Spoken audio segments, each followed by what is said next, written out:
우리가 성령의 충만을 받으면 사도행전을 통해서 교회에서 일어나는 6가지 놀라운 변화를 우리가 말씀을 드렸습니다.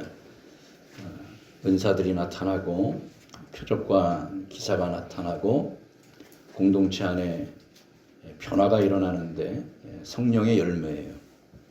서로 사랑하게 되고 섬기게 되고 축복하게 되고 다툼과 갈등이 사라지고 하나가 되는 거죠. 성령의 열매예요. 그렇죠?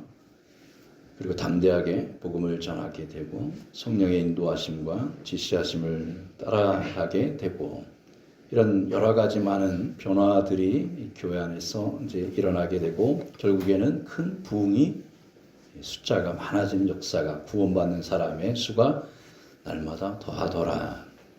이 모든 것이 오순절 성령 마가 다락방에 임하신 성령의 세례와 그 충만함으로 일어난 일입니다.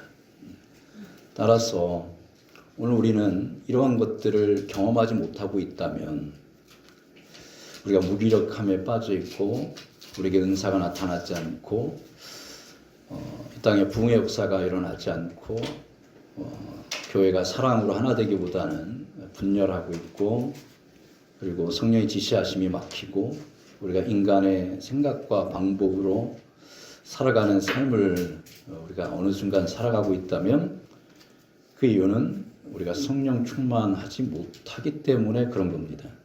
교회 안에 왜 다툼이 일어납니까? 왜 분열이 일어납니까? 성령 충만하지 않았기 때문에 그런 겁니다. 그리고 더 중요한 것은 교회 전체 공동체 안에서 일어나는 변화도 있지만 성령 충만함을 받게 되면 우리 각자 개인적인 변화도 일어나게 됩니다. 지난주에 말씀드린 것처럼 죄의 유혹을 이겨낼 수 있는 힘을 얻게 돼요. 성령 충만하지 못할 때는 우리가 온갖 죄에 빠져들어갑니다. 그 유혹 앞에 무기력해집니다. 성령으로 충만해지면 그 죄를 우리가 대적하게 되고 승리하게 되는 거죠. 지난주의 말씀처럼 생명의 성령의 법이 죄의 법에서 우리를 해방시키는 겁니다.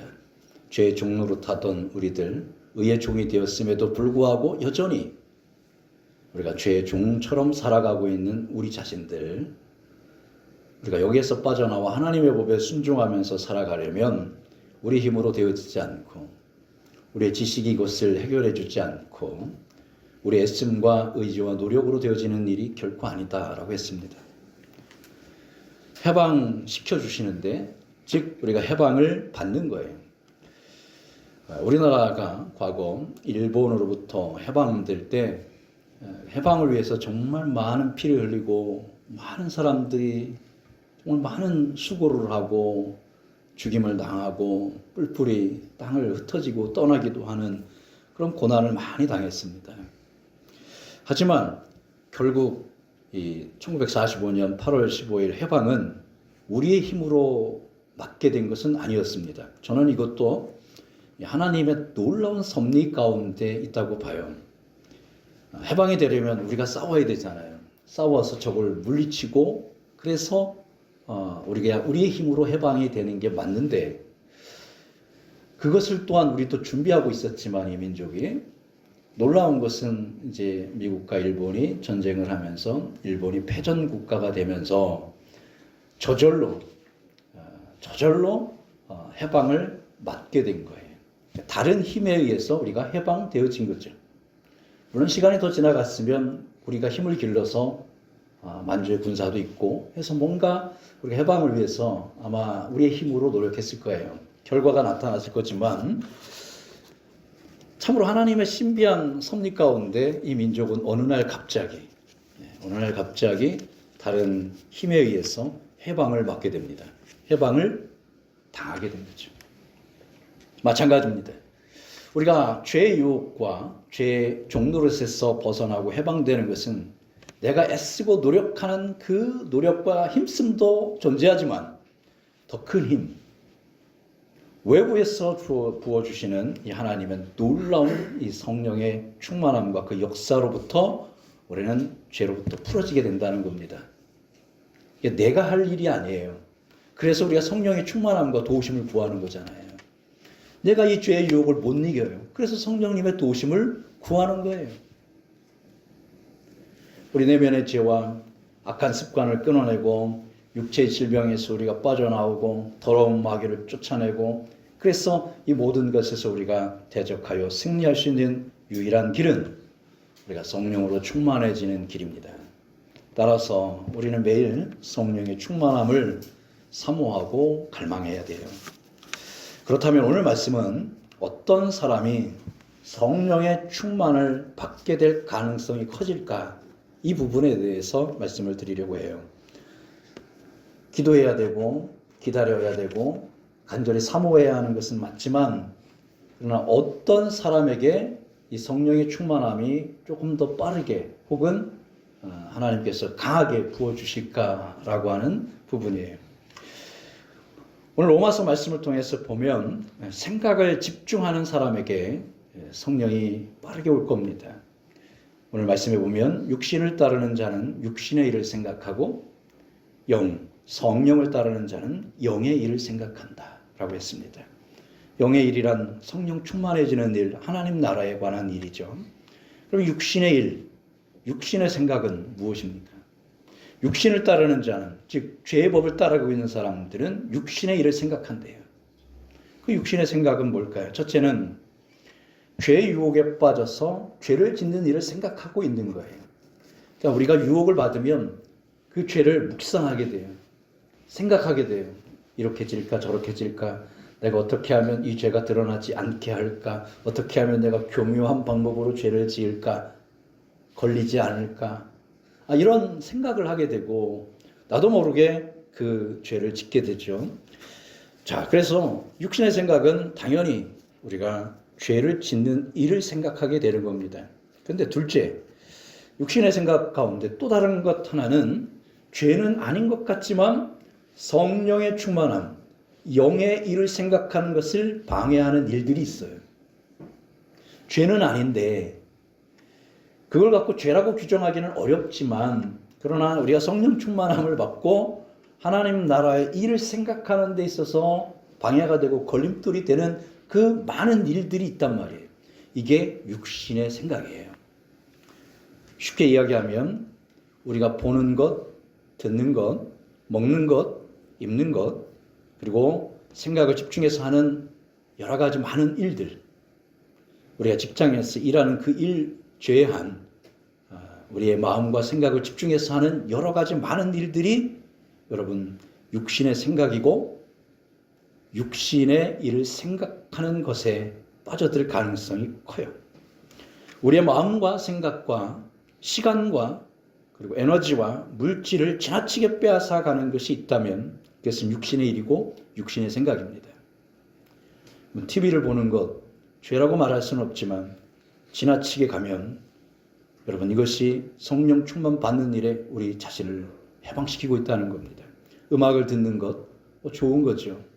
이런저런 음악을 듣습니다. 그러나 그것이 여러분 성령 충만 받는 것을 방해하고 있다고 한번 생각해 보십시오.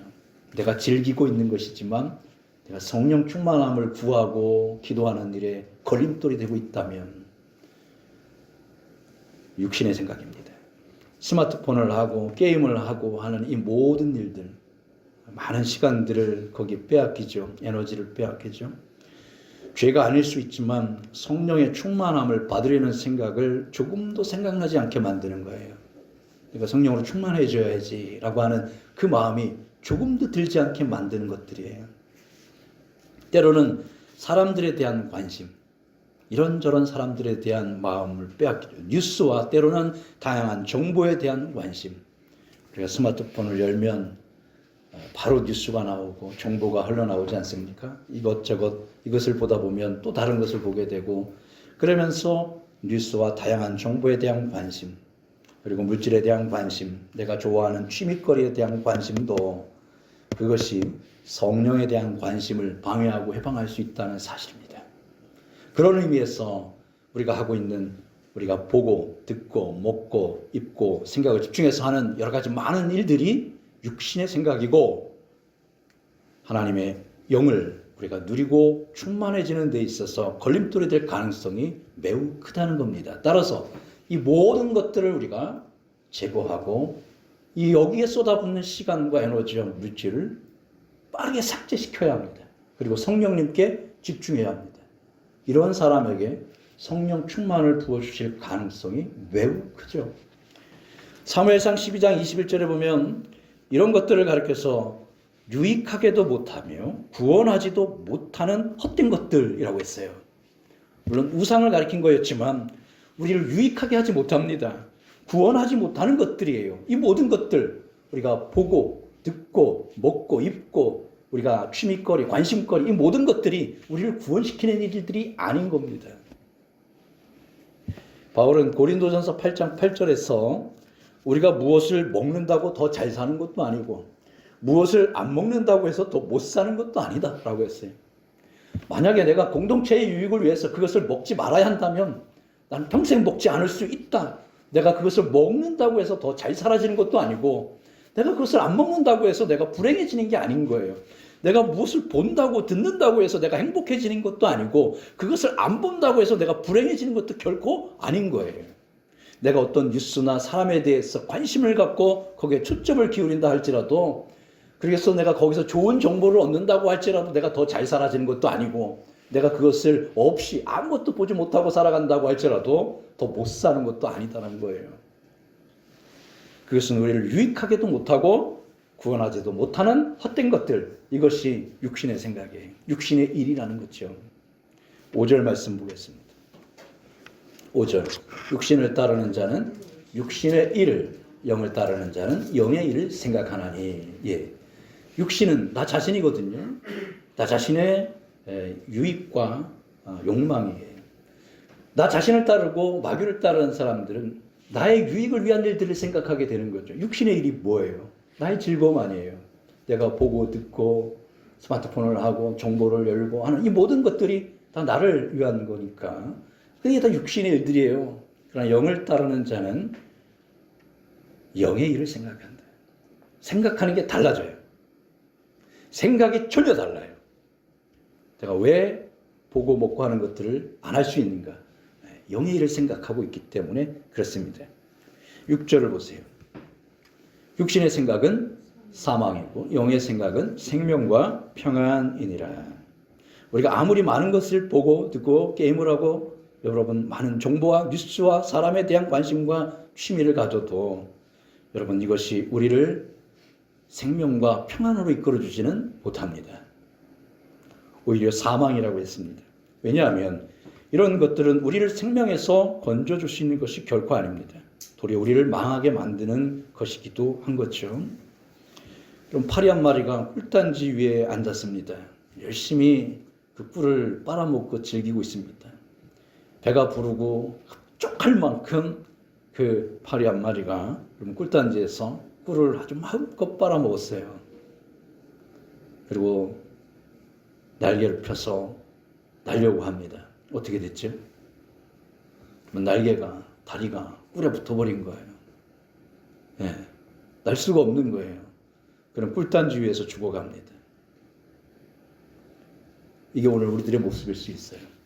우리가 쪽쪽 빨아먹는 즐거운 것들, 보고 듣고 누리는 이 모든 것들이 여러분 죄는 아닐 수 있겠지만 그것이 결국에는 시간이 지난 후에 그것 때문에 내가 사망의 길로 갈 가능성도 있다. 평생 성령 충만 한 번 받지 못하고 끝날 가능성이 있다라고 하는 거죠. 무서운 얘기 아니겠습니까? 그래서 7절에 보면 7절 보시겠습니다. 육신의 생각은 하나님과 원수가 되나니 하나님의 법에 굴복하지 아니할 뿐 아니라 할 수도 없습니다. 이런 육신의 생각들은요, 하나님과 원수가 된대요. 왜냐하면 이런 생각들에 빠져 있으면 하나님의 법에 굴복할 수 없게 된다는 겁니다. 하나님의 법이 생각나지도 않고 하나님의 법이 무엇인지 분별하지도 못한 채 그렇게 하나님의 법에서 떠나 살게 되는 거예요. 그래서 사망인 거예요. 자, 따라서 오늘 우리가 성령의 충만함을 받으려면 육신의 생각을 내려놓고 영의 일을 생각하셔야 됩니다. 오직 성령을 생각하셔야 그래야 우리가 성령 충만을 받을 가능성이 훨씬 더 커집니다. 내가 보고 듣고 먹고 입고 관심 갖고 있는 모든 것들을 여러분 하나씩 하나씩 내려놓으셔야 되죠. 내려놓지 않으면 여러분 우리는 성령 충만의 길로 갈 수가 없습니다. 오직 성령님을 생각하고 성령님만 나의 유일한 관심사가 될 때에 여러분 그 사람에게 성령의 충만함이 임하게 되고 그 영혼에게 하나님께서 넘치도록 부어주실 거예요. 그러면 누가 그럴 거예요? 무슨 재미로 세상을 살아갑니까? 보고 듣고 먹고 입고 누리고 이 재미로운 것들을 어떻게 합니까? 그 재미가 꿀단지라는 거예요. 그래서 성령으로 충만해지면 이 세상에서 누리게 되는 이 기쁨과 평안함은 아무것도 아니에요. 놀라운 가만히 있어도 기쁘고 누가 나에게 욕을 해도 기쁘고 누가 옆에 와서 나를 때려도 기뻐요. 평안해. 이것이 성령 충만한 사람들의 모습이에요. 우리 온갖 뉴스들을 접하면서 다양한 사건과 사람들을 생각하게 됩니다. 이것이 죄는 아니지만 여기에 빠져 있는 동안 우리는 성령님을 잊게 돼요. 다른 사람에 대해서 자꾸 관심을 갖는 거예요. 그 관심을 갖게 되는 것은 나쁜 건 아닙니다. 그러나 우리가 그들을 위해서 기도를 할까요? 그렇지 않습니다. 뉴스에 나오는 많은 사람들에 대해서 염려도 하고 관심도 갖게 됩니다. 그러나 그들을 위해서 기도하게 되나요? 그렇지 않습니다. 내가 좋아하는 연예인들이 있어요. 이런 연예인들에 대해서 많은 정보들을 갖고 있죠. 그러나 그들을 위해서 기도하게 되나요? 여러분들이 좋아하는 연예인 위해서 주여 저 영혼 구원받게 해주십시오 라고 하시나요? 그렇지 않잖아요. 스타나 정치인들에 대해서 우리가 관심을 갖는 것만큼 우리가 성령님에 대해서 관심을 갖게 된다면 이런 사람에게 성령 충만한 이 가능성이 커지는 겁니다. 성령님에 대한 관심을 갖고 애정을 갖고 마음을 쏟아 부어 드려야 됩니다. 그렇지 않다면 말라기에 있는 말씀처럼 우리는 겨우 눈먼 것이나 병든 것을 드리는 거예요. 좋은 것은 연예인에게, 좋은 것은 스타에게, 좋은 것은 정치인들에게 다 갖다 주면서 우리는 주님께 병든 것, 남은 것, 짜투리 이거 드리는 거예요. 이게 이해가 되십니까?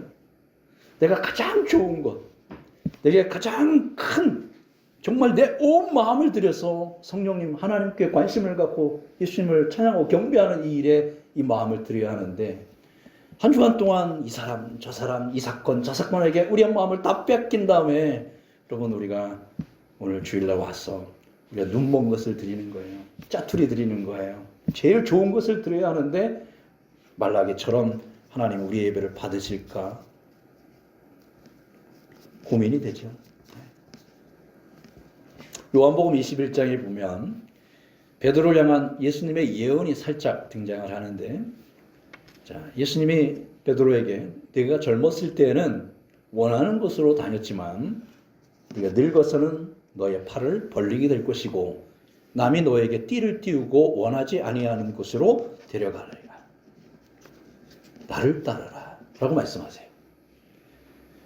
분명한 예언은 아니에요. 선명한 예언은 아니에요. 나중에 물론 이 베드로가 십자가에 못 박혀 죽게 될 때에 우리가 전에 내려오는 이야기로는 저는 예수님은 똑바로 못 박히셨지만 저는 예수님보다 더 큰 죄인이고 저는 거꾸로 못 박게 해주세요. 그래서 거꾸로 매달려서 못 박혔다. 뭐 그런 일화가 내려오지 않습니까? 선명한 예언은 아니지만 네가 젊었을 때는 원하는 곳으로 다녔지만 늙어서는 다른 사람이 너를 이끌게 될 것이고 너에게 띠를 띄우게 될 거고 네가 원하지 않는 곳으로 데려가리라. 그러자 이 베드로는 엉뚱한 질문을 예수님에게 합니다. 베드로는 참 재밌는 사람이에요. 자, 옆에 요한이 있었습니다. 제자, 예수님이 사랑하시던 제자가 있었는데 그러면서 베드로가 예수님, 그러면 이 친구, 이 사람은 어떻게 됩니까? 라고 물어요.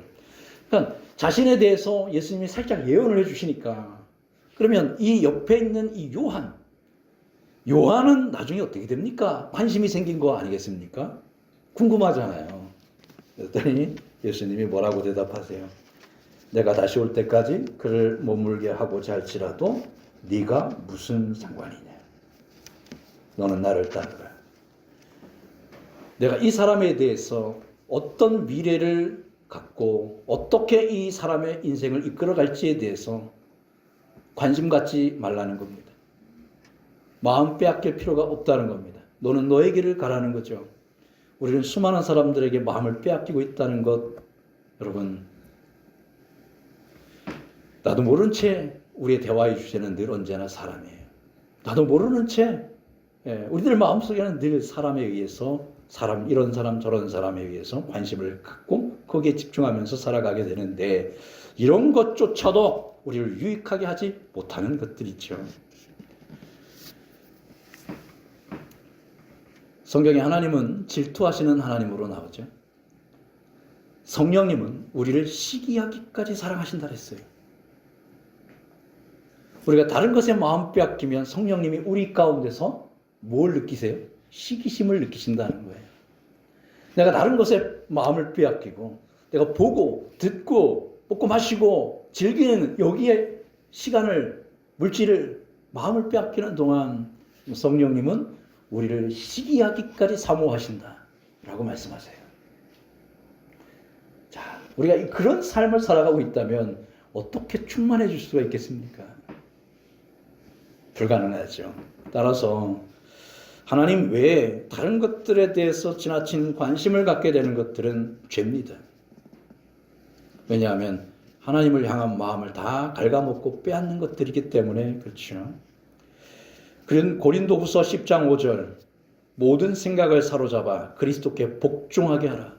모든 생각을 사로잡아서 그리스도께 가지고 가라는 거예요. 여러분 하루에 우리가 깨어있는 동안 얼마나 많은 생각들이 우리들 머릿속에서 움직이고 있습니까? 그 생각을 사로잡아서 죄에 빼앗기지 말고 육신의 일에 빼앗기지 말고 그 생각을 사로잡아서 그리스도께 가져가라는 거예요. 그리고 그리스도의 생각에 우리의 생각을 복종하라는 거죠.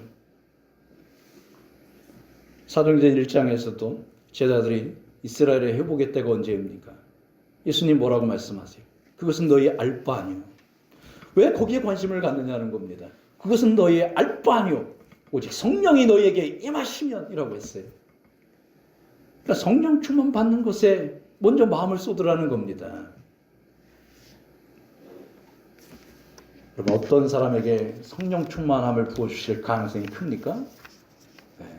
우리의 많은 육신의 일들을 포기하고요. 버리고요. 잘라내버리고요. 그 시간에 하나님을 향해 성령님을 향해서 우리의 마음을 부어드려야 돼요. 오순절 마가다락방에 모인 120명들이 그럼 뭐 하고 있었겠습니까? 그들이 뭘 보고 듣고 하고 있었겠습니까?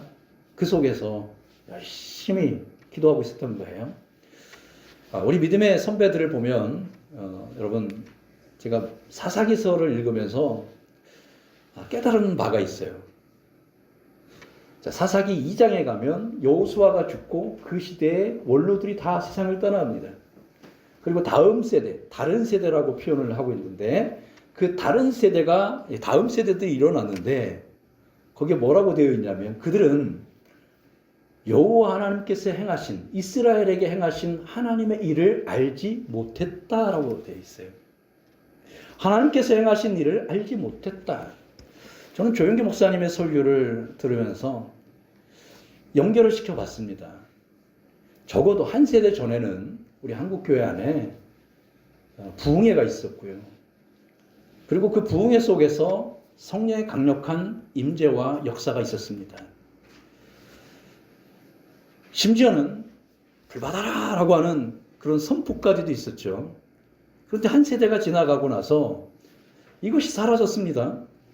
그리고 누군가가 강단에서 손을 딱 펼치면서 불받아라 라고 한다면 좀 어떻게 여러분 생각하세요? 뭐야 저? 이상한 거 아니야? 사이비 아니야? 라고 생각하지 않겠습니까? 여기가 함정입니다. 저는 조영기 목사님 설교를 들으면서 마음속에 생각한 것은 우리가 그 옛날 적어도 딱 한 세대 전에 교회 안에 있어 일어났던 수많은 기적들과 표적들과 귀신이 쫓겨나가고 그럼 마귀가 제어를 당하고 병고침이 일어나고 하나님의 역사가 막 불같이 일어났던 그 원색적인 하나님의 역사가 저는 분명히 하나님의 일이라고 믿습니다. 제가 신학대학 다닐 때 어떤 분의 간증을 들었습니다. 그 인천 안에 아주 부흥하는 큰 교회가 있었는데 어느 날 그분이 그 인천에 있는 어느 산을, 높은 산을 한밤중에 올라가게 됐대요. 기도하러 올라갔는데 그 교회 위에 불이 머물러 있더래요. 신비한 일을 경험한 거예요. 하나님의 불이겠죠. 그 다른 데는 다 깜깜한데 그 교회 위에 하나님의 불이 있더라는 겁니다. 근데 오늘 우리는 제가 지난주에도 말씀드린 것처럼 성경을 배우고 지식을 넓혀가고 하면서 이런 하나님의 능력과 기적에 대해서 나도 모르게 부정하게 되고 부인하게 되고 그것은 옛날의 일로. 근데 오늘날은 일어나지 않을까요? 오늘 우리가 첨단의 시대, 지식의 시대를 살아가고 있지만 동일합니다. 사람은 변한 게 없거든요. 하나님도 변하신 게 없습니다. 하나님 언제나 동일하시잖아요. 오늘 우리의 시대는 그게 안 맞아. 뭐가 안 맞아요? 하나님 행하시는 일인데. 저는 그래서 예전에 부흥 강사들이 막 공중공중 뛰면서 불 받아라 불 받아라 라고 했던 그게 여러분 이상하게 느껴지지가 않는 거예요. 우리가 그것을 잃어버렸구나. 우리가 그 느낌을 잃어버렸구나. 그 성령의 충만함과 그 역사를 이 다음 세대들이 그것을 알지 못하였더라.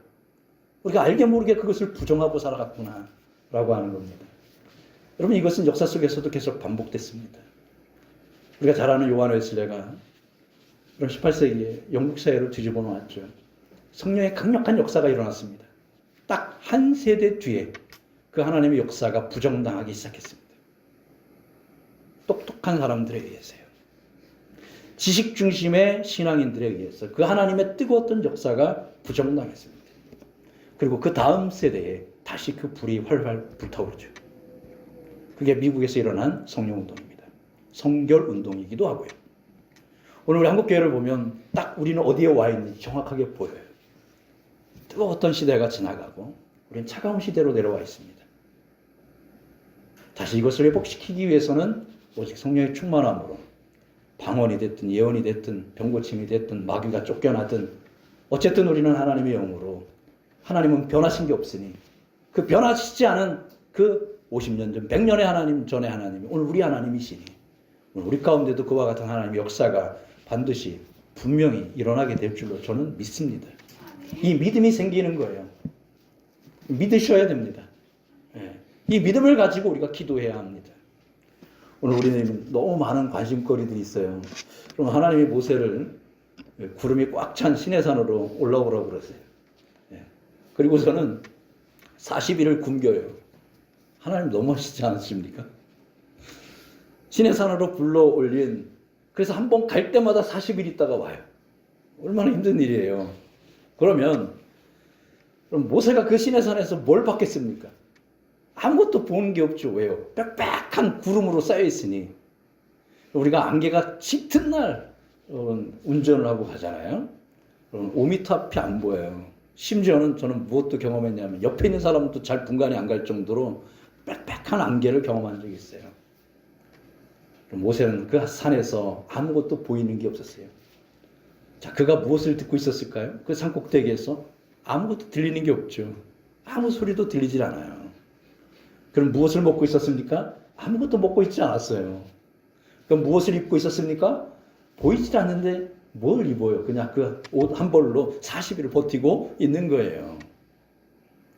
그는 거기서 어떤 즐거운 일을 행했습니까? 할 수 있는 게 아무것도 없는 거예요. 그냥 가만히 앉아서 하나님께만 집중하는 거죠. 무려 40일.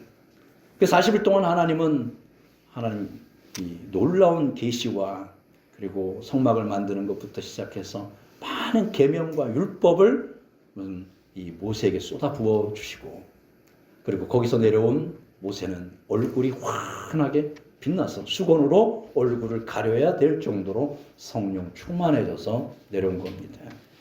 할렐루야. 우리는 너무 많은 것에 마음을 빼앗겨요. 스마트폰이 없어졌으면 좋겠어요. 우리 젊은 사람들은 그러면 큰일 나죠 라고 하겠지만 20년 전만 해도요, 스마트폰 없이도 우리 행복하게 너무 잘 살았어요. 그죠? 그럼 텔레비전 없는 시대, 한 50년 전으로 거슬러 올라갑시다. 저희 집에도 제가 초등학교 4학년 때 TV가 생겼으니 시간적으로 따지고 보면 40년 전이에요. 그러니까 50년 전으로 거슬러 올라가면 TV가 없었어요.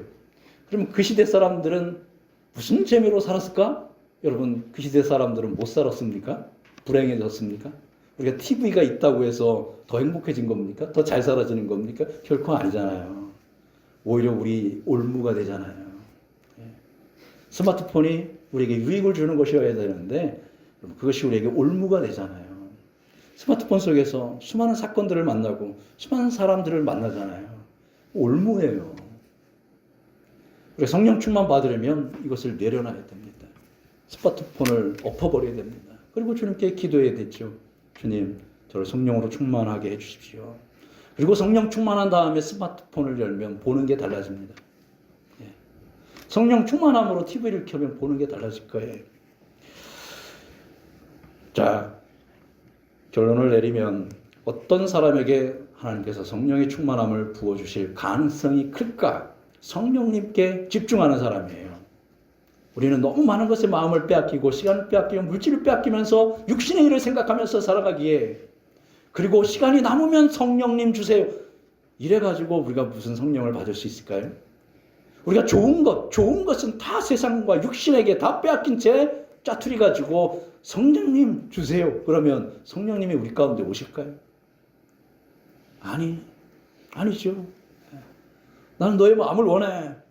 너의 가장 좋은 마음을 원하고 너의 가장 좋은 시간을 원해.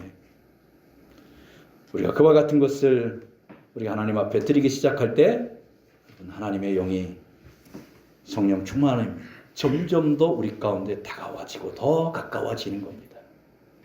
어느 순간 이 시간이 길어지면 성령 충만함이 점점 우리 가운데 임박해져 오는 것을 느끼게 될 겁니다. 저도 그것을 느끼고 있거든요. 그렇게 되어지기를 바랍니다.